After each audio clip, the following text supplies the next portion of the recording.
I first started playing music in 4th grade. I played the trumpet in school band, and that only lasted about 1 year before I started playing the drums. And then once I started playing drum set, I never really turned back. It was the only instrument I was interested in playing.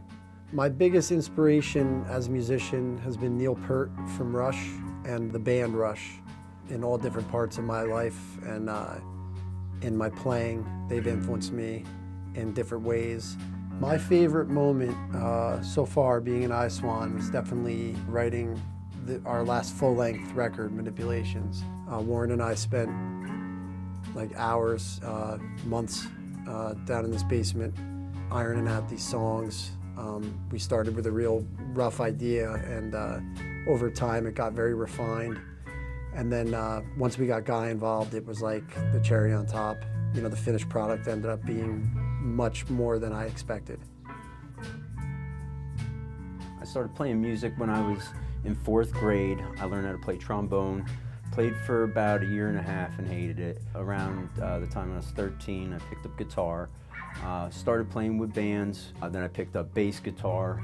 About 5 years later, picked up drums, and about 5 years later than that, learned piano. And then just recently, I started doing vocals and singing. My biggest musical inspiration has to be my mom. She has been recording and performing ever since I was little. She was the first person to take me into a music studio. She's the first person to buy me a guitar, buy my first 4-track. She's the first person who got me into multi-tracking. She's always been a big supporter, even till to this day. My favorite moment so far in Eyeswan is getting to play live, play some shows, go out and test my skills, act like a little bit of a goofball, and get to hang out with different people and different bands and see what's out there. I first started playing music when I was 10. I picked up the guitar. I saw Metallica on MTV. They only had one video out, which was for the song One. And something about that, you know, playing guitar and singing just really connected with me. And I knew I wanted to play guitar, I knew I wanted to sing. Just kept on going from there. My biggest musical inspiration has been Mike Patton from the band Faith No More. Other than the traditional rock or experimental rock that Faith No More does, he's done a lot of things outside the box by himself, you know, solo projects. Kind of crosses that boundary of a songwriter where, you know, you can't predict what he's going to do. My favorite moment so far with Eyeswan has been just consistently putting out music. The fact that we even have a new album coming out is, you know, amazing to me. I mean, I got people that want to play with me, that people that want to, you know, perform this music. It's really the best part about it. Well, we go back, right, as far as probably like early 90s. Yeah. Right? And we go back to high school. My brother-in-law used to play in a band with Guy back in the early to mid 90s or early 90s, and I used to, you know, I was younger, and you know, they were hanging out in the downstairs jamming out. It was the year Nevermind came out. And Nevermind, Nirvana Nevermind came out, and these guys were jamming on Smells Like Teen Spirit, and I was on the stairs of my, you know, parents' house, like listening, like, wow, these guys are great. But I just remember being like, wow, that guy's super talented. We didn't really start, you know, forming a musical bond until I started practicing the Monster Truck Fan Club at the Octopod, which is a studio that he ran. Yeah, from 2004 to 2009. We started jamming there, and Warren, I met Obsessions, Yeah, what, like 94? 94, 95, yeah. Yeah, Obsessions in Randolph, a nightclub for teens. Yeah. We both had hardcore bands at the time.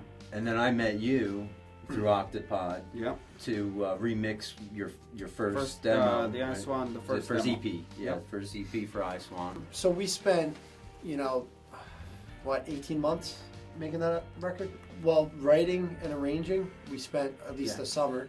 The entire project from beginning to end was definitely 1.5 years. You know, before it was actually finished and pressed and, you know, available. It was a lot of work, but it was worth it. The song Pink Mist really came about It was later in the writing process. We had a lot of, moody, mellow songs. We really needed something that was pick up the pace a little bit. You don't want all your songs to sound the same. And that one, I think when I was writing it, I had the title Pink Mist before I even started writing the lyrics. And something about that title, just I don't know how I came to the thought of like what it really is. Just a motivational song. It's a song to get people riled up. I mean, it could be, without being specific about any political agenda, it could be about anything, but it's really like a get off your ass type of song. What I like about that song is that it has a real pop vibe. It's very positive sounding. It sounds happy. But if you scratch the surface, if you like really listen to the lyrics, there's something deeper and darker going on there. I feel like both sides of the political spectrum have a common enemy, and this song kind of addresses that. Pink Mist is one of those songs that I like how it's structured musically. It's one of those songs that it's like less is more. It's a nice head-bopping song. Right when I started putting that simple rhythmic bass line, it just all came together for me.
Wait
Jump speed.